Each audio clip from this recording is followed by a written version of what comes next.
أعوذ بالله من الشيطان الرجيم بسم الله الرحمن الرحيم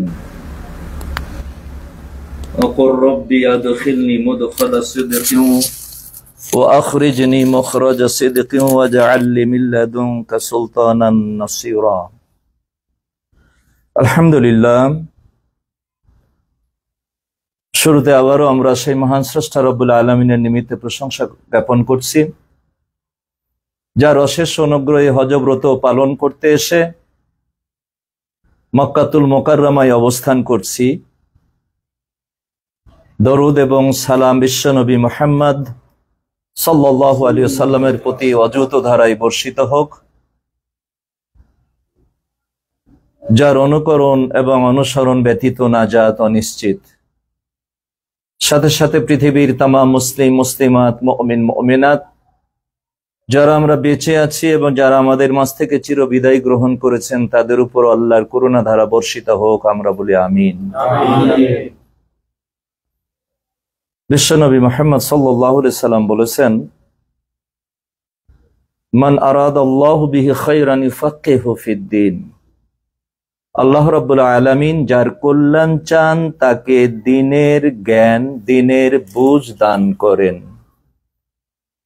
আমাদের মাঝে আসলে দুঃখজনক বিষয়, দ্বীনের জ্ঞান অর্জন করাটা কল্যাণের মাপকাঠি, অথচ দ্বীনের দাওয়াতের কথা বললে, কোরআন হাদিসের আলোচনা যেখানে হবে, সেই দাওয়াত দিলে তার চাইতে নিজের প্রয়োজনকেই বেশি প্রাধান্য দেয়। এটা কত বড় যে হতভাগ্যের বিষয়, এটা আমি আপনাদেরকে ভাষায় বোঝাতে পারবো না। এর মধ্যে আবার অনেকেও আছে, এর দরকার কি, কিন্তু এর মধ্যে যে কখন আপনার কল্যাণ হবে, কোন কথাতে যে আপনার জীবনটা পাল্টিয়ে যেতে পারবে, এটা আমরাও জানি না, আপনি জানেন না। 20-30 বছরের বক্তব্য শুনে কিছুই চেঞ্জ হচ্ছে না, কিন্তু একদিনের কথাতে এমন ভাবে মনে বেঁধে গেল যে সেই দিন থেকে তার জীবনটা পুরো চেঞ্জ হয়ে গেল। আগে হয়তো ছিল জাহান্নামের পথের পথিক, এখন সে জান্নাতের পথে চলতে শুরু করে দিয়েছে। এটা কি হতে পারে না? হতে পারে, কিন্তু মানুষ নিজেকে কি মনে করে জানি না। আমি বলি যে একবেলা খাওয়ার বাদ দিবেন, কিন্তু এই আলোচনাগুলো শোনা বাদ দিবেন না। দ্বীনের জ্ঞান অর্জন এটা ফরজ, এটাকে আমরা সবচাইতে তুচ্ছ তাচ্ছিল্য করি বা অবমূল্যায়ন করি। অথচ রাসূল সাল্লাল্লাহু আলাইহি ওয়াসাল্লাম বলছেন যে দ্বীনের জ্ঞানে যারা এই জ্ঞান অর্জন করতে বের হবে, সে যেন জান্নাতের পথে সে চলে। এরপর আরেকটা হাদিসের মধ্যে বলেছেন যে যে ব্যক্তি এই দ্বীন অর্জন করবে, মান খারাজা ফি তালাবিল ইলমি কানা ফি সাবিলিল্লাহ, সেই জন্য আল্লাহর রাস্তাতে রয়েছে। আল্লাহু আকবার। তো এটা আপনার প্রয়োজনেই আমার প্রয়োজনেই দ্বীনের জ্ঞান অর্জন করা জরুরি, কিন্তু আমরা আসলে এর মূল্যায়ন দিই না, মূল্যায়ন করতে শিখিনি। এটা আসলে আমার কষ্ট লাগে মাঝে মাঝে। যাই হোক, দেখতে দেখতে আমাদের মক্কার প্রথম পর্বের পাঠ যেন শেষ হয়ে গেল। তো আর আজকে কয় তারিখ যেন? 23 তারিখে আমরা যদি আল্লাহ মেহেরবানি করেন মদিনার পথ ধরবো। সময় এখনো জানতে পারিনি, আজকেও আমরা অফিসে গেছিলাম, কালকেও যেতে হবে, কারণ আজ আমাদের কিছু হাজি এখনো বাকি আছে। আজকে রাত্রে হয়তো প্লেনে উঠে গেছে, কি উঠবে, সময় সম্ভবত একটু সময় চেঞ্জ হয়েছে। কালকে নাগাদ চলে আসলে ওদেরকেও যেতে হবে, কালকে আবার রাত্রে যাব, তখন আমাদেরকে হয়তো টাইমটা বলে দিবে, তখন আমরা আপনাদেরকে বলবো। হ্যাঁ, এ পর্বে একটা কথা, যে শুক্রবারের দিন যাওয়া পড়ছে, মনটা তো চাই যে হারামে নামাজ পড়ি অথবা ওখানে নামাজ পড়ি। এই ইখতিয়ারটা আমাদের আসলে নাই, কারণ সেই দিন মক্কা থেকে সবচাইতে বেশি গাড়ি যায় এবং সেই দিনই হলো শেষ দিন। এমনও হয় আমাদেরকে সময় দিয়েছে কয়টায় গাড়ি আসবে, সকাল 8টায়, সেই গাড়ি সন্ধ্যা হয়ে গেছে, এখন আমি গাড়ি পাইনি। গত বছরের কথা বলি, আমাদেরই একটা গ্রুপ রাত্রে 10টার পরে এখান থেকে গাড়ি যাওয়া বন্ধ হয়ে যায়। এটা সৌদি সরকারের আইন, মদিনার পথে সারাদিন যাবে, ওই 25শে জিলকদ। আমাদেরই একটা গ্রুপ পরিচিত, আমাদেরই এক ভাই ওর 5টা গাড়ি মল্লেম দিতে পারছে না, পারলো না 10টা পার হয়ে গেল, রাস্তা বন্ধ, ক্লোজ, আর যেতে পারবে না। এরপরে মন্ত্রণালয় থেকে আলাদা পারমিশন নিয়ে 5টা গাড়ি নিজের টাকা দিয়ে ভাড়া করে মদিনা গেছে। আর আমার হজের জীবনে প্রথম গত বছরই আমি 8টার গাড়ি 7টায় পেয়েছিলাম, মানে সকাল 1 ঘন্টা আগে। কথাটা বুঝছেন? এটা আমার জীবনের প্রথম। না হলে 8টার গাড়ি যদি তাড়াতাড়ি আসে 10টা 11টা 12টা বাজছে, বিকাল হয়েছে, সন্ধ্যা হয়েছে অনেক দিন। তো আপনি যদি বলেন যে আমি জুমার নামাজ পড়ে যাব গাড়ি করেন, এটা তো কবুল হবে না। ধরে নেন যদি কবুল হয়, জুমার পরে ওই পরের দিন জোহর হয়ে যাবে, আপনি গাড়ি নাও পেতে পারেন, তখন মদিনা ঢোকা ক্লোজ হয়ে যাবে। আর একটা টাইম থাকে, এই 25 তারিখ হলো শেষ দিন ঢোকার, তখন মদিনা থেকে, এটা ইংরেজি, আমি আরবিটা বলছি, জিলকদের 25 তারিখ, আরবি ইংরেজি 23 তারিখ, এটা হলো শেষ দিন। এরপরে আর কেউ মদিনা ঢুকবে না, শুধু বের হবে, ফ্লাইটেও ঢুকতে পারবে না, শুধু মক্কার দিকে বের হবে। কারণ এতগুলা মানুষ মদিনাতে আছে। আমি একদিনের জন্য গেছিলাম, তা দেখলাম যে একবারে ফুল হয়ে আছে। এই লোকগুলাকে তো নিয়ে আসতে হবে সরকারকে। এই জন্য প্রত্যেকটা সিস্টেমে আমাদের চলতে হয়, আমাদের করণীয় কিছু থাকে না। যদি আমি ভালো মনে করে করতে যাই, ওটা আমার বিপরীত হয়ে যেতে পারে। একবার আমি মিনা থেকে আরাফা, আসলে সূর্য ওঠার পরে, এটাই হলো সুন্নাহ, কিন্তু এত লোক বেশি যে রাত্রি থেকে নিয়ে যাওয়া শুরু করে। তো আমরা আলোচনা করলাম যে আমরা সব শেষে যাই। এই শেষে যাওয়ার কথা বললাম যে আমরা ঘুমাইলাম, আপনি সব হাজি বিদায় করে দিয়ে আমাদেরকে নিয়ে যাবেন। আমার উদ্দেশ্য যেন সকালটা হয়ে যায়, একবারে রাসূলের তরিকা নিয়ে সুন্নাহ অনুযায়ী যেন আমরা যেতে পারি। দেখা গেল দুপুর হয়ে যাচ্ছে, গাড়ি আর পাচ্ছি না। এখন কোন বিপদে পড়লাম? দুপুর হয় নাই, কাছাকাছি, অনেক দেরি করে গাড়ি, তখন হাহুতা যেটা তারা দিতে চাইছিল ওটা করার ওর মধ্যেই করলেন। এখানকার কিবারুল উলামা পরিষদ এটা বলছে যে এখানে হজের কোনো ক্ষতি হবে না ইনশাআল্লাহ, আল্লাহু আলাম। তো এই জন্য আমাদের অনেক কিছু ইখতিয়ারের বাইরে থাকে। ওমরাতে অনেক কিছু আমরা করতে পারি, কিন্তু হজে ওনারা যেভাবে চলেন, যেমনি চালান, অমনি চলতে হয়। আমাদের কোনো প্রতিবাদও করার সুযোগ নাই। প্রতিবাদ করতে গেলে হিতে আরো বিপরীত হয়ে যায়, আমরা দেখেছি এটা। এই জন্য এটা নিয়ে মন খারাপের কিছু নাই। আমরা হজ করতে আসছি, আলহামদুলিল্লাহ 3টা জুমা আমরা হারামে পড়তে পারছি, এটা আল্লাহর মেহেরবানি, ঠিক আছে না? হ্যাঁ, এটা যতটুকুন আল্লাহ দিয়েছেন এতে আমরা শুকরিয়া করি। লাইন শাকারতুম লাযিদান্নাকুম, শুকরিয়া করো, আল্লাহ তোমাকে বাড়ায় দিবে। তো আমাদের নেকগুলোকে যেন আল্লাহ বাড়িয়ে দেন, এটা হলো প্রথম কথা। পরবর্তী কথা হচ্ছে যে আসলে মদিনার যে কিছু পর্ব রয়েছে, মদিনার পর্বের বেশ কিছু কথা আছে, হয়তো এখানে যেমন জটিলতা, ওখানে জটিলতা নাও থাকতে পারে। তো এবার জটিলতাটা খুবই বেশি, সব দিককার জটিলতা। অবশ্যই এটা সরকার করছে, হাজিদের কল্যাণেই করছে। তাহলে আমাদের মাঝে আলহামদুলিল্লাহ অনেক ভালো ভালো আলোচক ছিল, তাদের আলোচনা খুব খেয়াল ছিল শোনার। কিন্তু দুর্ভাগ্য, মক্কাতে আমরা শুনতে পেলাম না। যদি আল্লাহ মেহেরবানি করে আমরা মদিনাতে শুনবো। আপনারাও নিজেরাও অবাক হবেন যে আলহামদুলিল্লাহ এত চমৎকার আলোচনা। আমি অভিভূত হয়ে যাই যার আলোচনা শুনে। তো এখন আর পরিচয়টা দিচ্ছি না, দিব ইনশাল্লাহ সময় হলে, আল্লাহ মেহেরবানি করলে।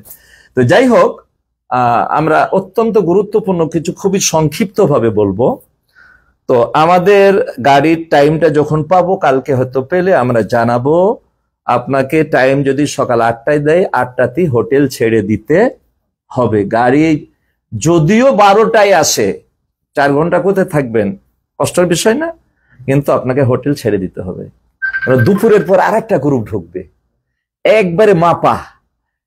তো আপনার নসিবে যদি 8টার গাড়ি 8টাতেই থাকে, কষ্টটা কম হলো, এটা আপনাকে মানতেই হবে।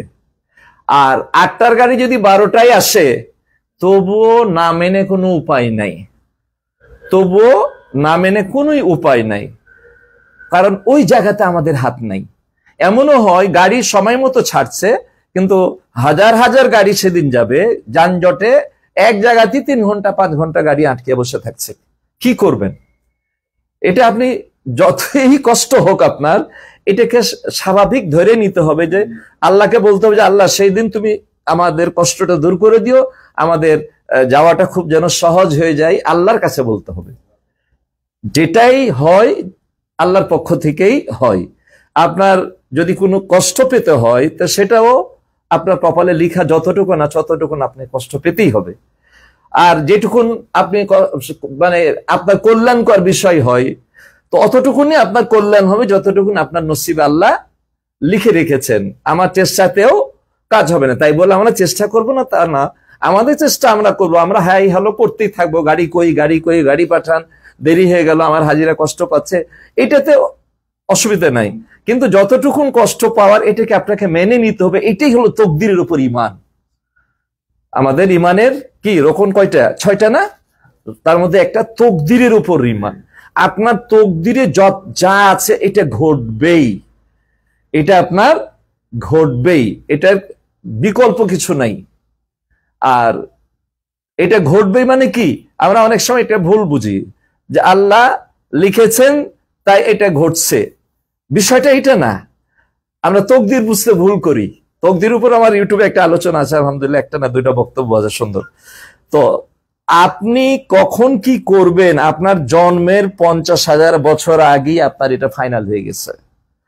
তা আমরা পূর্বের ইতিহাস কিছুটা জানি, সামনে কি হবে এটা জানি না, কিন্তু আল্লাহর আগের পরের সব সমান।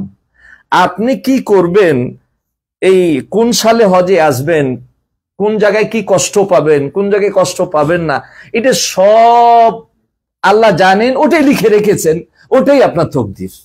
আল্লাহ লিখেন বলে আপনার ঘটে বিষয়টা তা না, আপনি করবেন ওটাই আল্লাহ লিখে রেখেছেন। আমরা আল্লাহকে দোষারোপ করি যে আল্লাহ কপালে লিখে আছে, আমি কি করব, বিষয়টা আসলে তা নয়। তো সেই দিন আমরা আপনাদেরকে টাইম বলা হবে, আমরা প্রস্তুত থাকবো। আর একটা জরুরি বিষয় বলে দিই, কিছু মদিনা নিয়ে কথা বলবো, অল্প কিছু, আজকে বেশি বলা যাবে না, তা কিন্তু জরুরি কথাগুলো একটু বলে শেষ করে দিই। যেমন ধরেন যে আপনারা এখানে হোটেলে আছেন, ওখানেও আপনাদের জন্য হোটেল বরাদ্দ আছে। তো একটা অসুবিধা মানুষ অনেকে বুঝতে চায় না, তো এটা কথাটা বলে নিলে আরো তাদের জন্য আর অসুবিধা হবে না, বুঝতে সুবিধা হবে। যেমন ধরেন আপনারকে এক রুমে 5 জনকে দেওয়া হয়েছে, আপনাদের সঙ্গে একটা আন্তরিকতা তৈরি হয়ে গেছে, তাই না? এখন মদিনাতেও চাচ্ছেন ওই 5 জনই এক রুম নেবেন, কিন্তু মদিনাতে যদি আর 5 বেডের রুম না থাকে আপনি কি করব? তখন ভাঙতে হবে না? ভাঙতে হবে। বা 5 জন আছেন বা 4 জন আছেন, 4 জনের রুম আমার পর্যাপ্ত নাই যে 4কে 4-এ বসাবো, কারণ এই হোটেলের মালিক ওই হোটেল তৈরি করেনি যে একইভাবে একই কাঠামোতে যে এখান থেকে উঠিয়ে নিয়ে ওখানে বসাই দেবো, এটা তো করার সুযোগ নাই। দেখা গেছে এখানে রেখেছে আপনাকে 3 বেডে, ওখানে থাকতে হচ্ছে 5 বেডে, তখন কি করতে হবে? ওই 3 জনের সাথে আরো 2 জন ঢুকিয়ে দিতে হবে, অথবা 5 জনকে ভেঙে 2 টুকরা করতে হবে। এখানে যদি বলেন যে ওকে দিতেই হবে, ওকে কেন দিলেন না, আমার উপর মন খারাপ করলে এটা আমাকে কষ্ট দেওয়া হবে, কারণ আমি কয়জনেরটা দেখবো? এক রুমেরটা হয়তো দেখলাম যে একদম চেঞ্জ করে অনুরোধ করে বুঝালাম, কিন্তু এই যখন সবাই করতে চাইবে যে আমার লোককে আমার এনে দেন। আমি বলি যে আপনার এক রুমে 4 জন দিয়েছি, 5 জন দিয়েছি, সুসম্পর্ক গড়ে গেছে, আরগুলোর সাথে সম্পর্ক করার দরকার নেই কি? আর মাশাআল্লাহ, সুন্দর কথা, এই যে চমৎকার একটা উদাহরণ দিয়েছে। তো এটা আসলে আমরা আসছি একটা হজের প্যাকেজে, আমাদেরকে এটা ভাবতে হবে যে আমরা আসছি একটা হজের প্যাকেজে, যেদিন আসছি যাওয়া পর্যন্ত আমরা ওই হজের ইবাদতের মধ্যে আছি, তাই না? আমরা একটা পর্ব শেষ করেছি, বড় পর্বটা আমাদের সামনে আছে। অতএব আমাদেরকে খুবই সংযত হয়ে চলতে হবে, খুবই সংযত হয়ে চলতে হবে। মুখকে, সেদিন আমি একটু বলেছিলাম, মুখকে একবারে তালা বন্ধ করে দিতে হবে। যদি দেখেন যে আমার দ্বারাতে কোনো আপনি সন্তুষ্ট হতে পারলেন না, বা আমার দ্বারা একটু কষ্ট পেয়ে গেছেন, বা আর এক ভাইয়ের দ্বারাতে একটু কষ্ট পেয়ে গেছেন, যে কোনো কষ্ট, আপনি চিল্লাফাল্লা করতে পারবেন না, কারণ আপনি হজের প্যাকেজের মধ্যে আছেন, হজের ইবাদতের মধ্যে আছেন। যদি আপনি তাকে ক্ষমা করে দেন, তাহলে আল্লাহ বলছেন কোরআন মাজিদে, ফাআজরুহু আলাল্লাহ, মানুষকে ক্ষমা করলে তার বিনিময় কে দিবেন? আল্লাহ দিবেন। তা আপনার একটু কষ্ট দিয়েছে, আপনি রাগ করে তাকে 2টা গালিগালাজ শোনাইলে আপনার মনটা ঠান্ডা হয়ে গেল, কিন্তু আপনার হজটা ক্ষতিগ্রস্ত হয়ে গেল, শয়তান সাকসেসফুল হয়ে গেল। এরপরও যদি আপনার মনে করেন যে না, আমার রাগটা মিটেনি, ওকে কিছু বললাম না, তো অন্তত বাংলাদেশে গিয়ে বলেন, হজটা ঠিক মতো হয়ে যাক। যদি এতই আপনার জেদ বেশি থাকে যে আমাকে কষ্ট দিয়েছে আমি ছাড়বো না, আমার কি শক্তি কম আছে নাকি?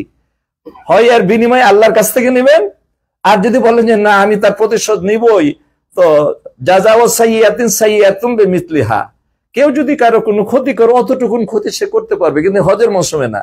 আপনি বাড়ি যে করেন যদি তাকে ক্ষমা করার ইচ্ছা নাও থাকে। আমি সেদিন বলেছিলাম যে যারা জান্নাতি মুমিন তাদের কিছু বৈশিষ্ট্য বলেছিলাম না সেদিন, হ্যাঁ, তার মধ্যে একটা যে আপনার কেউ যদি কেউ অন্যায় করে, সূরা আল ইমরানের মধ্যে এই আয়াতগুলো আছে, তো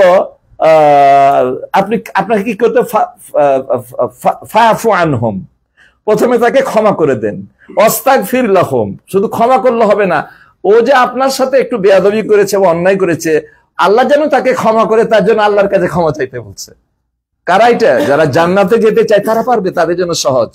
কিন্তু আমার জন্য সহজ না, আপনার জন্য সহজ না, কিন্তু যারা জান্নাতি মুমিন মুত্তাকি, এদের বৈশিষ্ট্য বলতে গিয়ে এই কথাগুলো আল্লাহ রাব্বুল আলামিন বলেছেন, ওয়াল কাযিমিনাল গায়যা আফিনা আনিন নাস, মানুষকে ক্ষমা করে দেওয়া এবং ক্রোধকে সংবরণ করা, রাগকে দমিয়ে দেওয়া, খেয়ে ফেলা, এটা জান্নাতি মুমিনদের বৈশিষ্ট্য। যাদের যত বেশি আছে তাদের জান্নাতে যাওয়া তত সহজ। আহসান মান আসাকা, আপনাকে যে কষ্ট দেয় তার সাথে ভালো আচরণ করো। কেমন মনে হচ্ছে শুনে উল্টা কথা, তাই না? কিন্তু না, এর মধ্যে কল্যাণ আছে, এর মধ্যে বরকত আছে। আপনি যখন একজনকে ক্ষমা করে দিবেন, বুকে টেনে নেবেন যে ভাই এটা ভুল হয়ে গেছে, এটা আমি ক্ষমা করে দিলাম, কিন্তু এটা আর কারোর সাথে করো না। ও সাবের হুম ফিল আমর বলা হচ্ছে 3 নম্বরে, যে তাকে মাফ করো, তার জন্য আল্লাহর কাছে ক্ষমা চাও, আর তাকে সুপরামর্শ দাও। হ্যাঁ, যে কোন বিষয় হোক না কেন ভালো একটা পরামর্শ দিতে হবে।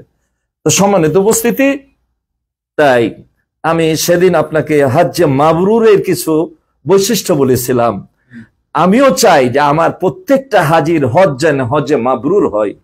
তাই আপনাদেরকে বিনয়ের সঙ্গে আমি আবারও বলবো, কারো সঙ্গে কারো কোনো ঝগড়া বিবাদ যেন না হয়। ফালা রাফাসা ওয়ালা ফুসুকা ওয়ালা জেদালা, কোরআনে বলা হয়েছে। কোন রকমের গুনহার কাজ করা যাবে না হজ্জে মাবরুর হতে হলে। তো গুনহা কত রকমের কিছু গুনহার বৈশিষ্ট্য বলেছিলাম যে গুনাহ করতে গেলে বড় রকম কিছু করতে হয় না, সামান্য একটু কিছু করলে অনেক গুনাহ হয়ে যায়। গীবতের কথা উদাহরণ দিয়েছিলাম, তাই না? তো আমি চাইবো এই হজে পুরাপুরি হজটা সম্পূর্ণ করা পর্যন্ত আমরা ওই যে রাগ দমনের 4টা কারণ বলেছিলাম, হ্যাঁ, তার শেষেরটা কি বলেছিলাম, ইজা গাজেবা আহাদুকুম ফালিয়াসকুত, সে যেন চুপ থাকে। কারণ রাগের অবস্থায় মুখ দিয়ে সবচাইতে বেশি ক্ষতি হয়। গালি গালাজ, ফাহিশা কথা, মানে যত রকমের অন্যায় মুখ দিয়ে বের হয়। এই জন্য মুখটা, অনেক বিপদ থেকে বেঁচে গেলেন। তাই হজ যেন আল্লাহ কি করেন, কবুল করেন। তো আমার মা বোনেরা তো আসতে পারে না, এই মেসেজগুলো আপনাদের পাঠিয়ে দিতে হবে। কারণ দেখা গেছে অনেক সময়তেই অনেকের অজান্তেই হয়তো দেখা গেছে যে এলোমেলো কথা বলে ফেলে। একটু সামান্য, আজকে একটু খেতে ভালো লাগলো, কালে একটু ভালো লাগলো না। ধরেন 300 হাজি হলো 300 রকমের রুচি, প্রত্যেকের রুচি মতো কি খাওয়ার সম্ভব? অতএব একটা লেভেল মেনটেন হয়। একদিন কারো খুব ভালো লাগবে, একদিন কারো একটু কম ভালো লাগবে, মিলেমিশে আপনাকে চলতে হবে। আপনার বাড়ির খাবার এখানে পাওয়া যাবে না, পাওয়া যাবে না। এই জন্য দেখা গেছে যে এরকম 2-1 এরকম থাকে, বুঝতে চাই না, এটা কেন হলো, এটা কেন হলো, অনেক কথা। এটা শয়তান একটু চেষ্টা করে তাকে, তার হজটা যেন নষ্ট হয়ে যায়। তা অবশ্যই মা বোনদেরকে, আপনারা যার সঙ্গে আছে, আপনারা অবশ্যই এই হজে ফিরে যাওয়া পর্যন্ত মুখটাকে একটু সংযত রাখতে পারবেন। ভালো কথাই শুধু মুখ দিয়ে বের হবে। আল্লাহ রাসূল বলেছেন, মান কানা ইউমিন বিল্লাহি ওয়াল ইয়াউমিল আখির ফালিয়াকুল খায়রান আও লিয়াসমুত, বুখারী শরীফের হাদিস। বলছেন যে আল্লাহ এবং কিয়ামতের প্রতি ঈমান রাখবে, আল্লাহ এবং মানে যে নিজেকে মুমিন বলে দাবি করবে, তার মুখ দিয়ে হয় ভালো কথা বের হবে, না হয় চুপ থাকবে। এটা মুমিনের বৈশিষ্ট্যের কথা কে বললেন? রাসূল সাল্লাল্লাহু আলাইহি সাল্লাম বলেছেন। অতএব এই কয়েকদিনের জন্য আমরা মুখটাকে একটু তালা মারতে পারবো না?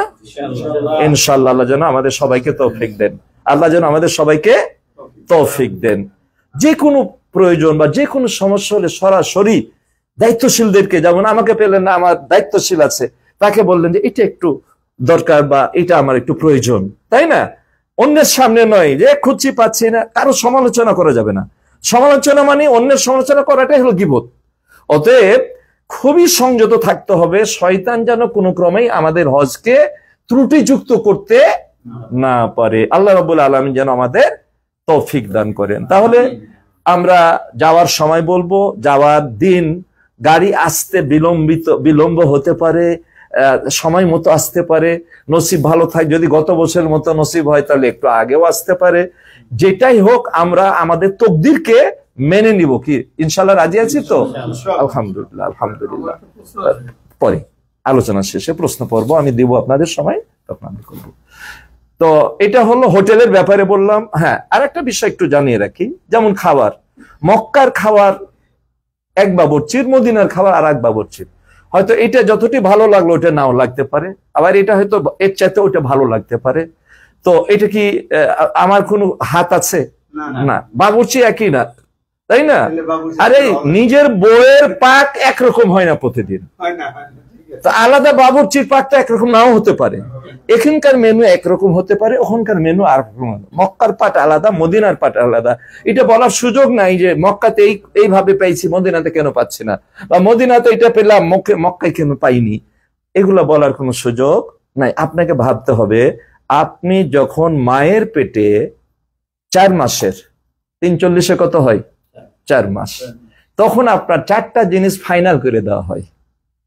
তার মধ্যে একটা হচ্ছে রিজিক। আপনি কখন কি খাবেন আপনার জীবনে, ওই রুজিটা ওই 4 মাস বয়সে আল্লাহ রাব্বুল আলামিন ফাইনাল করে দেন।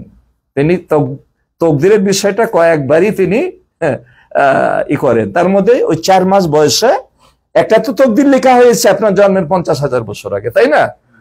আল্লাহ তো লিখে রাখছেন যে আপনি কি খাবেন, কি করবেন, কতদিন বাঁচবেন, কোথায় মরবেন, কেমনে মরবেন, সন্তান কয়টা হবে, দুনিয়ার যা কিছু সব ফাইনাল। এরপরে 4 মাসে যা খাবেন তা লিখা আছে। আচ্ছা, আল্লাহ লিখেছেন ফেরেশতার মাধ্যমে, ফেরেশতা পাঠিয়ে দিয়ে যে এই 4টা কালেমা লিখে দাও। আচ্ছা, আল্লাহর নির্দেশে ফেরেশতা যেটা লিখেছে তার থেকে কি আমি আপনাকে বেশি দিতে পারবো নাকি কম দিতে পারবো? কমও পারবো না, বেশিও পারবো না। তাহলে এটাকে আমার মেনে নেওয়াটা কতটি দরকার, যে আমার রুজিতে এটাই আছে। আপনি আমার একদিনের বাড়ির মেহমান হন, আপনাকে 20টা তরকারি দিয়ে ভাত খাবো এই সামর্থ্য আছে, কিন্তু এটা 40 দিন মেহমান থাকে মানুষ 3 দিনের। হাদিসে আছে 3 দিন আমার বাড়িতে আপনি আসেন, 3 দিন মেহমানদারি করব, 4র্থ দিন আপনি আমার ভাই, আমি যা খাবো স্বাভাবিক আপনিও তাই খাবেন। এটা হলো তখন আর আপনি আমার মেহমান না। তো যাই হোক, তো যেহেতু যতটুকুন খাবার, দেখেন না, খাওয়া বন্ধ হয়ে গেছে কিন্তু মৃত্যু হচ্ছে না। এটা কেন হয় জানে? আবার অনেকের এত বেশি শেষ মুহূর্তে মৃত্যুর সময়তে দিলেন, আধা ঘন্টা পরে বলছে তুই আমাদের খেতে দিবে না, কখন থেকে খাইনি, খেতে জীবন চলে গেল। এরকম দেখছেন কি না? আমি দেখছি। অথচ এত ঘন ঘন খাচ্ছে, তার 2 দিন পরই হয়তো মারা যাচ্ছে, কিন্তু ওই দিনে 14 বার খাচ্ছে, কারণ তার রুচি থেকে গেছে, হায়াত নাই। রুজিটা তো শেষ করতে হবে। আবার কারো রুজি শেষ হয়ে গেছে কিন্তু হায়াত শেষ হয়নি, সারাদিন 5 দিন 7 দিন পড়ে আছে, একটা দানা খায় না, তারপরে মনে না আল্লাহ মৃত্যু দেন না, কারণ তার রুজি। তাহলে আমরা যে বড় বড় অফার, এখানে শুধু হজের কথা বলা হয়নি, বলা হচ্ছে আল হাজ্জুল মাবরুর লাইসা লাহু জাযাউন ইল্লাল জান্নাহ। তো মাবরুর নিয়ে অনেক কথা আমি সেদিন বলেছি, আজকে বলবো না, আজকে শুধু মদিনা সংক্রান্ত কিছু জরুরি কথা। তো আল্লাহ রাব্বুল আলামিন ওই যে আয়াতটা পাঠ করেছিলাম, আকুর রব্বি আদখিলনি মুদখালা সিদকিন ওয়া আখরিজনি মুখরাজা সিদকিন ওয়াজআলনি মিন লাদুনকা সুলতানান নাসিরা। কি হাফেজ সাহেব ঠিক হয়েছে? আচ্ছা, মাশাআল্লাহ। তো এই যে কথাটা মদিনায় তিনি যখন হিজরতের আগের এই সব আয়াতগুলা, এই আয়াতের মাধ্যমেই কি হিজরতের চূড়ান্ত ফাইসালা হয়। তবে রাসূল জানতেন যে মানে যে কোনো সময় অর্ডার হতে পারে।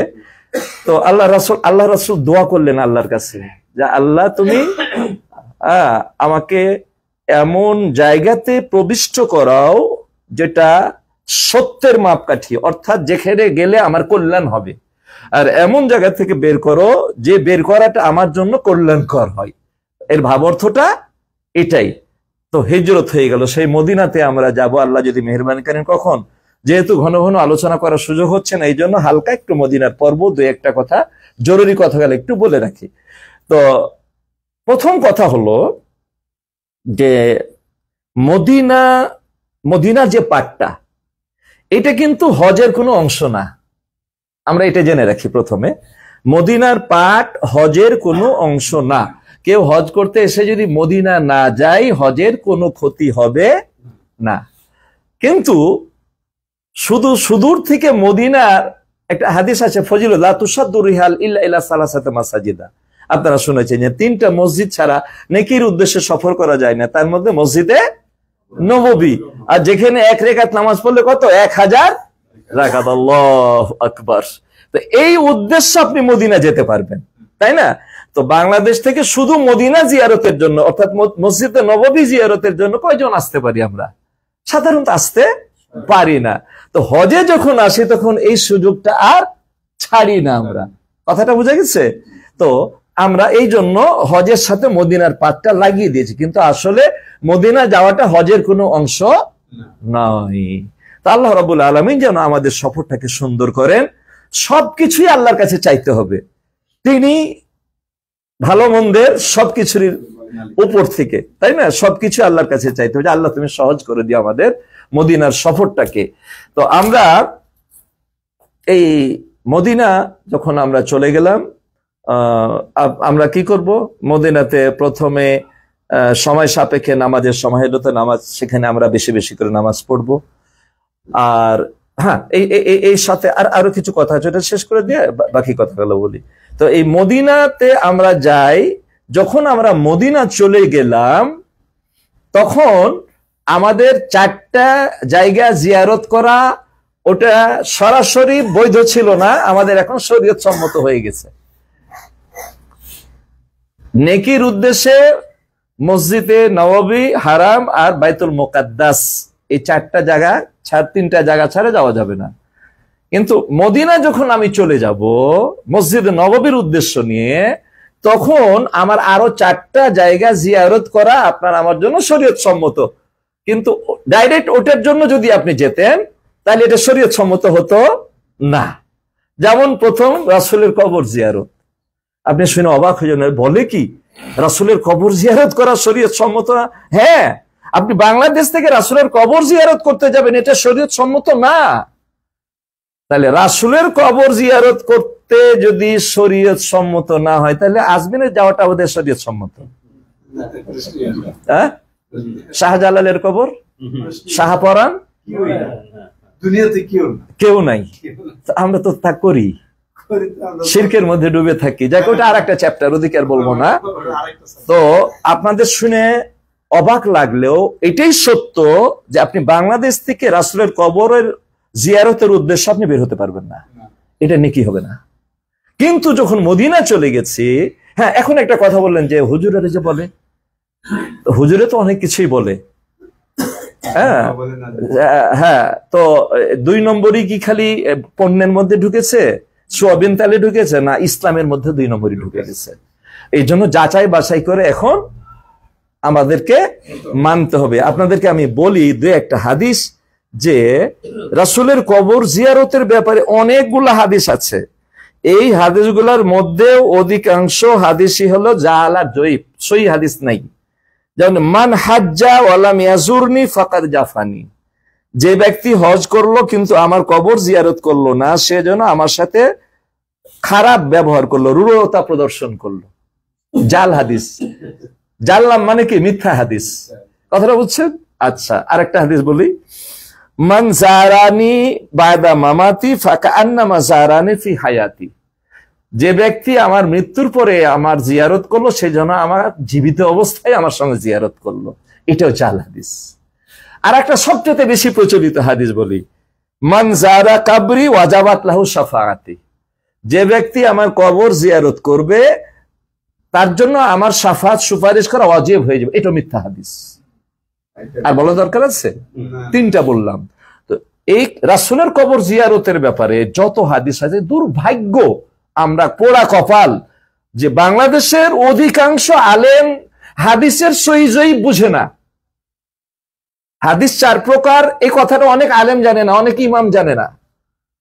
সহিহ, হাসান গ্রহণযোগ্য, আর জয়ীফ আর মাউজু, যেটাকে জাল বলা হয়, মিথ্যা। তো এই মিথ্যা হাদিস কিছু বক্তা আছে, বক্তারা আবার বেশি ভাইরাল হয়। মায়ের মুখের দিকে তাকালে একটা বিদায় হজের সব হবে। বর্তমান বাংলাদেশের সবচাইতে ভাইরাল বক্তা, জনপ্রিয় বক্তার মুখে এইরকম জাল হাদিস আমরা শুনি। আপনারা তো বুঝেন না, আপনারা প্রায় বাবার খুব সুবহান আল্লাহ আলহামদুলিল্লাহ বলে সময় পার করে দিয়ে চলে আসেন। কিন্তু এইরকম জাল হাদিস, হযরত মুসা আলাইহিস সালামকে নিয়ে কত জাল হাদিস, এই যারা যত বড় ভাইরাল বক্তা বাংলাদেশের, এরা তত বেশি জাল হাদিস বলে।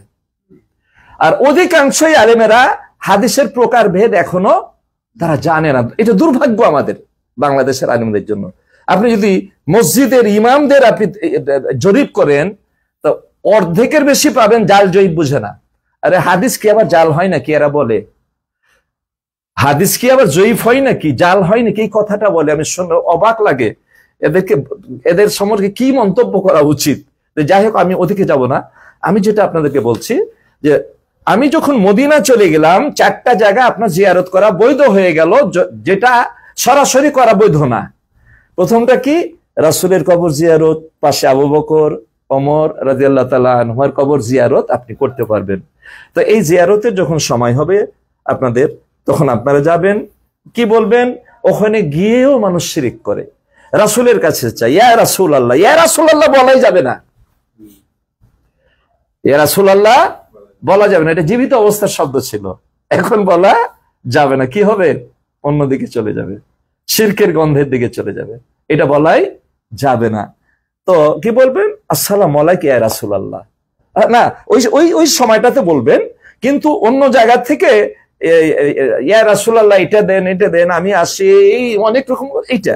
কিন্তু এমনি ওই কবর জিয়ারতের সময় তখন যদি আপনি বলেন, এটা বলব আসসালাম, যেহেতু সেখানে আপনার সামনে আছে।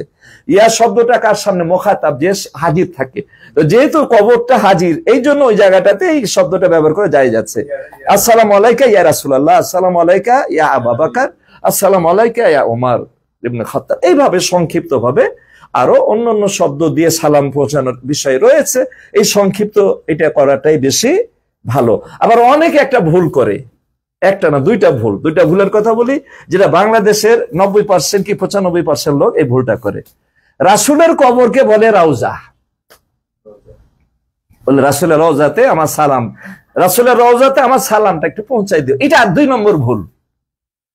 এটা বাংলাদেশের লোকেরা খুব বেশি করে। রাসূলের কবরকে কবর না বলে রাউজা বলে। আরে রাউজা তো আরেকটা জায়গার নাম, রাউজা তো মিন রিয়াজিল জান্নাহ। তো আচ্ছা বলেন তো, আমি যদি কাউকে বেশি সম্মান দেখাতে গিয়ে ভাইকে যদি বাপ ডাকিতে হবে নাকি? উল্টা হয়ে গেল না?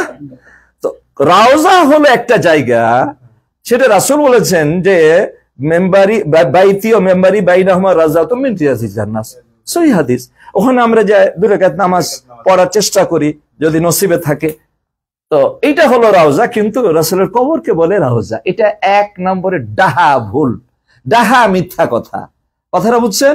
এটা একবারে বাজে কথা। আচ্ছা, আর কি? আমার সালামটা পৌঁছায় দিয়েন। তাহলে ধরেন আপনাকে 50 জন বা 20 জন সালাম দিয়েছে, সালামগুলা তো একটা ব্যাগ, একটা লাগেজ করে কি করবেন? এই না রাসূলের কাছে ঢেলে দিবেন নাকি? কি করবেন?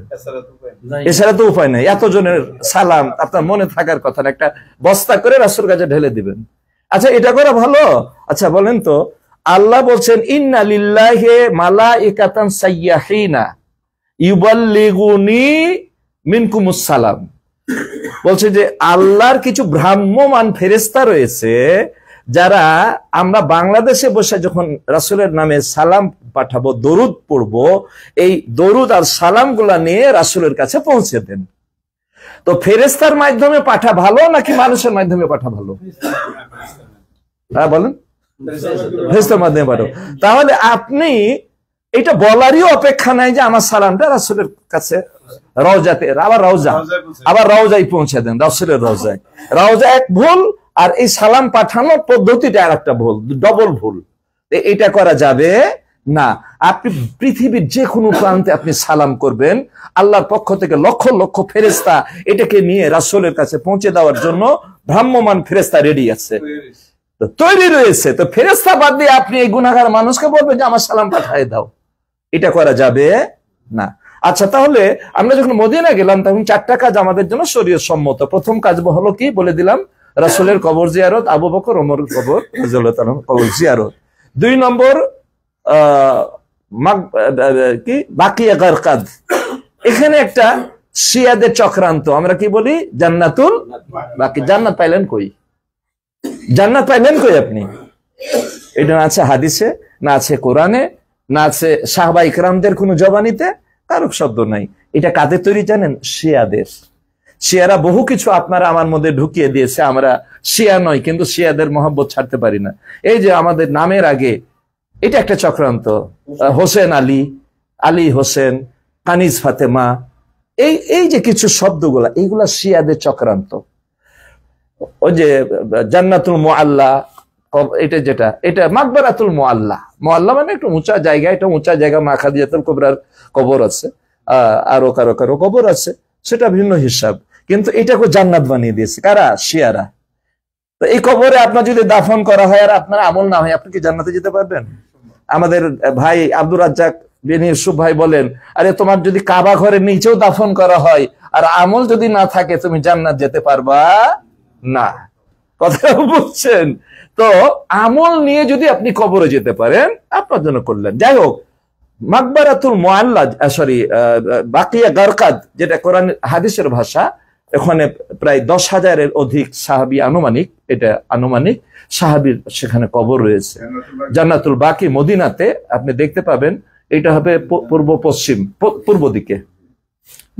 আমরা মদিনাতে গেলে আমাদের কিবলা হলো দক্ষিণ দিকে। তো দক্ষিণ দিকে হলে ডান দিক হয় পশ্চিম, আর তার বিপরীত পূর্ব পশ্চিম, পূর্ব দিক। হ্যাঁ, উত্তর দক্ষিণ পূর্ব পশ্চিম। তো এই পূর্ব দিকে হবে বাকি গারকাদ। আপনারা দেখতে পারবেন, আসরের পরে ফজরের পরে খুলে দেয়, আপনারা গিয়ে দেখে আসতে পারবেন, দূরে না কাছে। আচ্ছা, এটা হলো 2 নম্বর। সেখানে গিয়েও মানুষ শিরক করে। আমি নিজের চোখে দেখেছি, মাটি তুলে টপ করে নিয়ে পকেটে ঢুকালো। আমি দেখলাম যে পাকিস্তানি, কারণ পাকিস্তানিরা, বাংলাদেশেরা তো শিরিক বেদাত করে করে, পাকিস্তানিরা আরো বেশি করে, ইন্ডিয়ানরা ওরা আরো একটু এগিয়ে। কথাটা বুঝছেন? তো আলহামদুলিল্লাহ 3 দেশের মধ্যে বাংলাদেশ তারপরও তুলনামূলক ওদের থেকে কম করে। তো মাটি পকেটে উঠাই নিল, কি হবে? হয় তাবিজ বানাবে। আচ্ছা, দেখছেন না যে কাবার গিলাপটাকে উপরে উঠিয়ে বেঁধেছে কয়দিন আগে, এটা কেন বাচ্চা জানেন? আপনারা আমার মতো কিছু মানুষ আছে, কেঁচি দিয়ে সুতা কেটে নিয়ে যায়, এই জন্য উপরে উঠিয়ে দিয়েছে যেন কেঁচি দিয়ে কাটতে না পারে, এটা দিয়ে তাবিজ বানায়। কথাটা বুঝছেন? এমনি না। তো যাই হোক, কি বলছিলাম, বাকি। তো এরকম কিছু ওখানে লিখাই আছে যে এখানে কারো কাছে কিছু চাওয়া যাবে না। আপনি কবর জিয়ারত করবেন তাদের কিছু দেওয়ার জন্য, ওখান থেকে কিছু নিতে পারবেন না। মৃত্যু ব্যক্তি রাসূলের কাছ থেকে যদি আপনি কিছু না পান, কিছু নেওয়ার নাই, চাইলেই শিরিক হয়ে যাবে। আর শিরিক মানে কি? খালি যদি বলে ইয়া রাসূলুল্লাহ মাদাদ, শুধু এই শব্দটা বলেন, যেটা শিয়ারা, অনেক মুসলমানেরা এরা বলে থাকে, এই কথাটা যদি বলেন, আপনার 60 বছরের আমল সাথে সাথে ডিলিট হয়ে যাবে আমল নামা থেকে। মাদাদ, খালি যদি কথাটা বলে আল্লাহ, হে রাসূলুল্লাহ আমাকে এটা দেন, এইরকম অনেক কথা। তো কিছু মানুষ আছে দেখবেন রাসূলের এখানে কবরে এইভাবে দাঁড়িয়ে থাকবে, পুলিশেরা পিটুনি দেয়, তারপর এইভাবে দাঁড়িয়ে থাকে, শুধু আল্লাহর শানে হয়, কোনো মানুষের শানে এইভাবে হাত দিয়ে দাঁড়িয়ে থাকার কোনো সুযোগ নাই। বাইরে দেখবেন, আপনারা যখন যাবেন বের হওয়ার সময় দেখবেন ঢুকতে পারে না, ভিতরে ওইভাবে দাঁড়াইতে পারে না, বাইরে এইভাবে দাঁড়িয়ে আছে গম্বুজের দিকে তাকিয়ে, নাউযুবিল্লাহ। তো এই সবগুলা করা যাবে না। তাহলে আমরা বাকি গারকাত আমরা জিয়ারত করতে পারবো, কিন্তু কারো কাছে কিছু চাইতে পারবো না, কবরের মাটি নেওয়া যাবে না। এটা গেল শেষ। এখন 3 নম্বর হচ্ছে শুহাদায়ে উহুদ। আপনারা ইতিহাস জানেন, উহুদ যুদ্ধের ইতিহাস। একটা ভুলের কারণে, একটা রাসূলের নির্দেশকে অমান্য শব্দটা না ব্যবহার করি, সাহাবীদের গুরুত্ব না দেওয়ার কারণে যুদ্ধের পটটা পরিবর্তন হয়ে গেল। আমাদের বাংলাদেশের পট পরিবর্তনের মতো পট করে পরিবর্তন হয়ে গেল, যার ফলে 70 জন সাহাবী শহীদ হয়ে গেছিলেন। আল্লাহ তাদের শাহাদাতকে যেন কবুল করেন। ওই সোহাদাই ওহুদ দেখবেন, তারপরে ওহুদ পাহাড়টা আমরা জিয়ারতে দেখতে পারবেন, প্রায় 6-7 কিলোমিটার লম্বাতে, সেটা দেখবেন। ওহুদ পাহাড় নিয়েও কথা আছে, রাসূল সাল্লাল্লাহু আলাইহি ওয়াসাল্লাম বলেছেন যে হাযাল জাবাল ইউহিব্বুনা ওয়া নুহিব্বুহু, এই পাথরটা আমরা তাকে ভালোবাসি, তারাও আমাদেরকে ভালোবাসেন। আল্লাহু আকবার। আরো কিছু কথা আছে, আজকে আর বলবো না, এগুলো আমি শেষের দিকে নিয়ে যাব। তো আমরা সোহাদাই উহুদ দেখা আমাদের জন্য জিয়ারত করা কি শরীয়ত সম্মত, বৈধ হয়ে গেছে, কারণ মদিনা চলে গেছি, তখন আমার জন্য বৈধ হয়ে গেছে। চতুর্থ হলো মসজিদে কুবা। মসজিদে কুবা আপনি যদি বাড়ি থেকে অজু করে মসজিদে কুবা যাবে, মসজিদে কুবা থেকে 2 রাকাত সালাত আজের ওমরা, একটা ওমরার সওয়াব পাবেন। মসজিদে কুবা আপনি এই উদ্দেশ্য নিয়ে আপনি জিয়ারত করতে পারবেন, ওটা আপনার জন্য কি বৈধ হয়ে গেছে। তাহলে আমরা যখন মদিনা চলে যাব, এই 4টা কাজ আমরা ইনশাল্লাহ আমরা করার চেষ্টা করব। আর সর্বদা খেয়াল রাখবো আমার দ্বারাতে কোনো রকমের যেন ভুল না হয় নেকি ছাড়া, আমার দ্বারাতে কোনো আল্লাহর বান্দা যেন কষ্ট না পায় আমার হাত দিয়ে, আমার মুখ দিয়ে। এতে রাসূল বলেছেন যে আল মুসলিমুনা মান সালিমাল মুসলিমুনা মিন লিসানি ওয়া ইয়াদিহি। রাসূল তো বলেছেন যে মুসলমান, প্রকৃত মুসলমান সেই যার মুখ দিয়ে আর হাত দিয়ে দ্বিতীয় কোনো মুসলমান কষ্ট পাবে না। আর হজের মুহূর্তে তো এটা আরো গুরুত্বপূর্ণ বিষয়।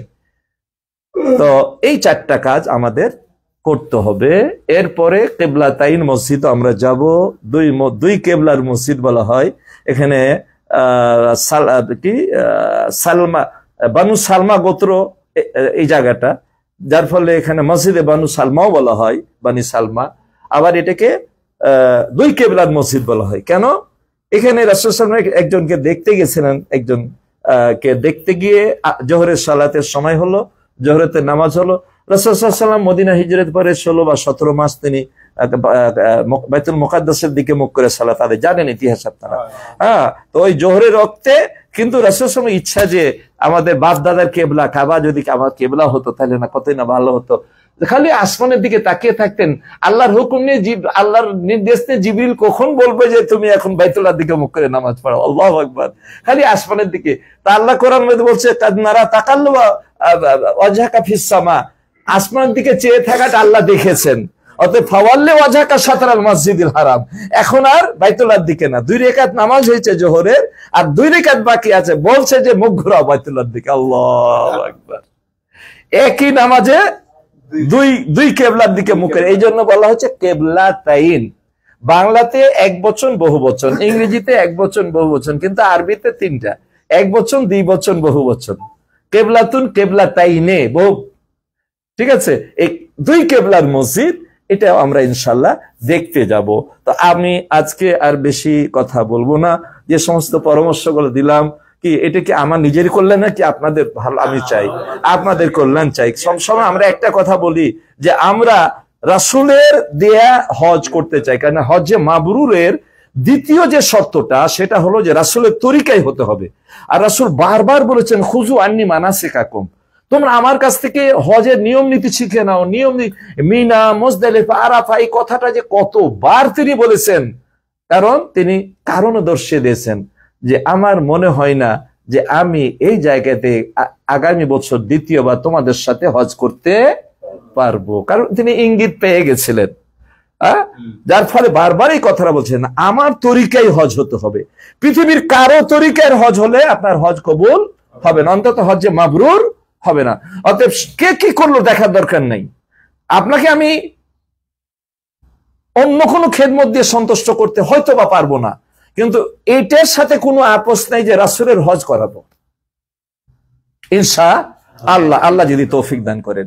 অতএব আমরা খেয়াল রাখবো যে কোনো বিষয়ে আমরা যদি করি, কে জন্য কোনো সংশয় বা কোনো ফতোয়া, কোনো মাসলা জানা দরকার, কোনো ভুল হয়ে গেছে, এটার কি সমাধান, আমাকে না পেলে ফোন করবেন, আমাদের ছেলেরা আছে, তাদের কাছ থেকে ফোন নাম্বার নিয়ে ফোন করবেন, সমাধান যেন হয়ে যায়। সাথে সাথে আমরা যেন ত্রুটিযুক্ত হয়ে দেশে যেতে চাই না।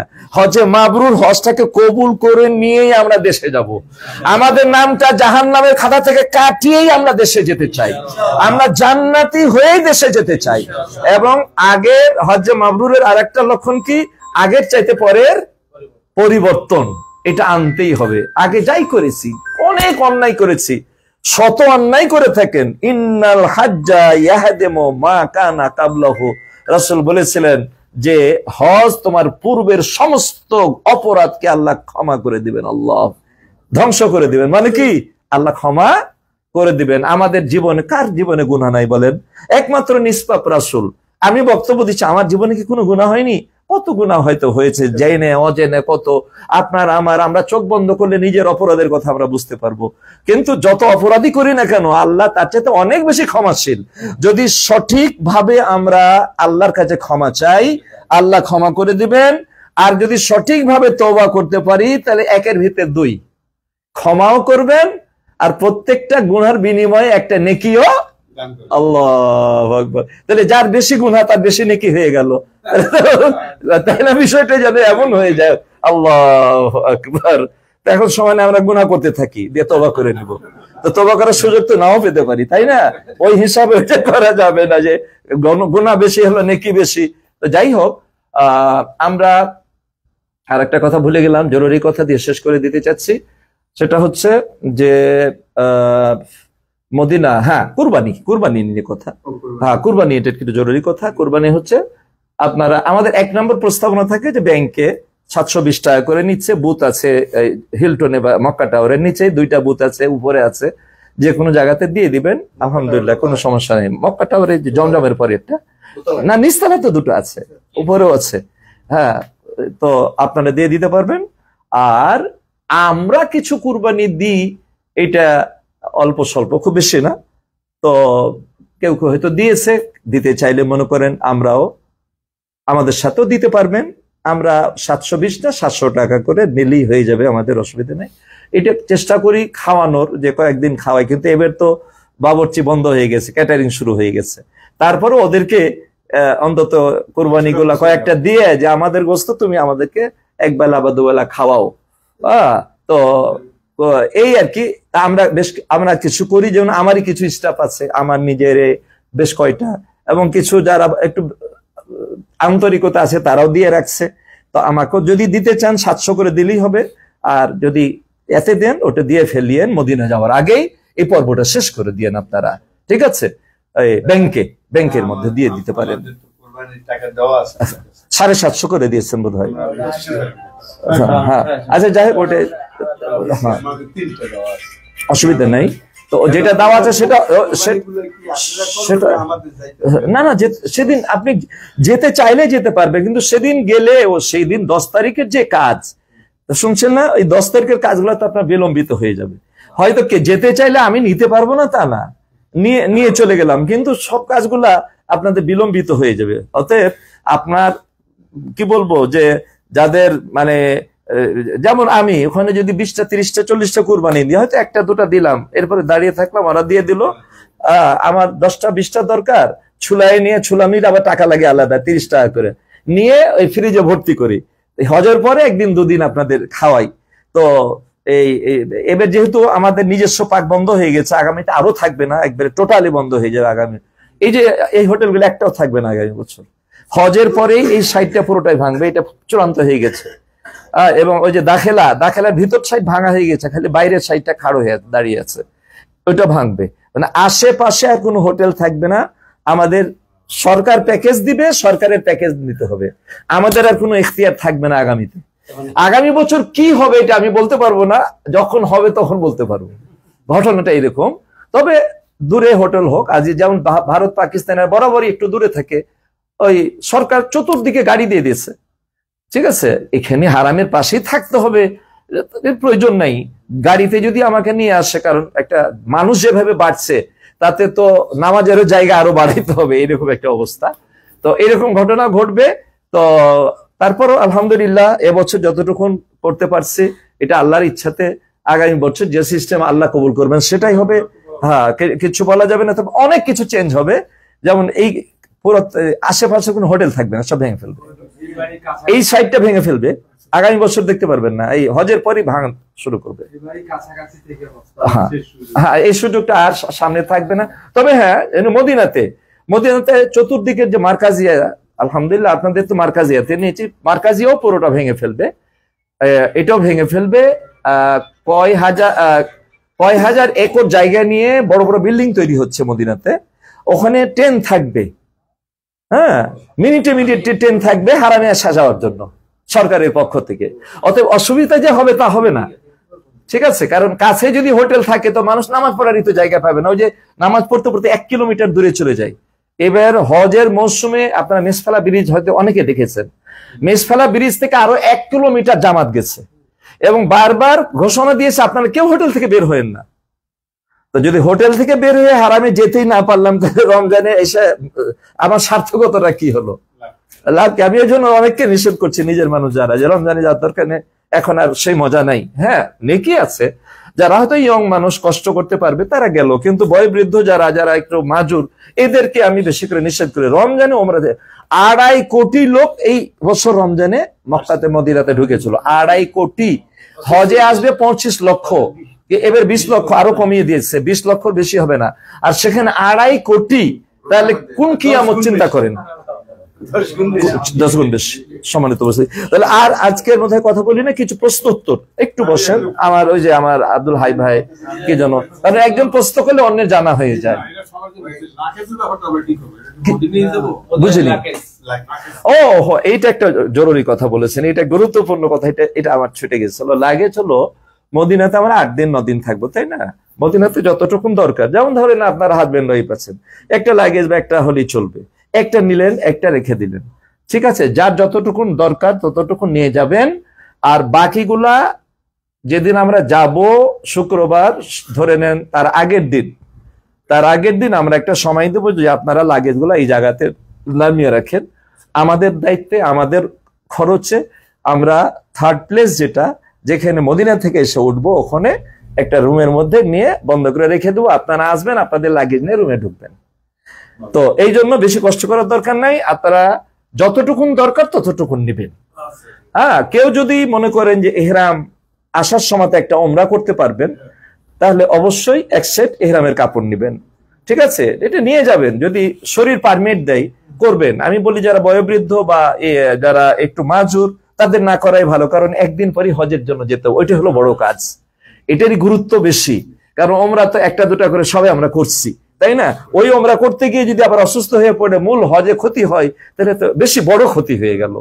এই জন্য যারা মনে করেন যে না আমার অসুবিধা নাই, আমি ফিট আছি, করতে পারেন, বাধা তো দেওয়ার কোনো সুযোগ নাই।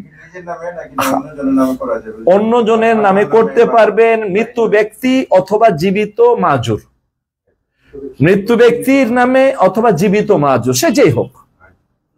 বুঝা গেছে কথা? আর কারো কোন প্রশ্ন? তাহলে আজকের মতো এখান থেকে আলোচনা আমরা শেষ করি। আল্লাহ রাব্বুল আলামিন যেন আমাদের সুস্থ রাখেন। আমি কয়েকদিন আপনাদের বেশি সাক্ষাৎ নিতে পারিনি, কারণ আমি বেশ কষ্টের মধ্যে ছিলাম। আল্লাহ কালকে থেকে অনেকটাই ভালো করে দিয়েছেন। আমার জন্য, আপনাদের জন্য দোয়া করবেন, আমার জন্য একটু বেশি করতে হবে, কারণ মূল যদি ভালো না থাকে তাহলে আপনাদেরই ক্ষতি। এই জন্য আমারই দোয়াটা একটু বেশি করে করবে।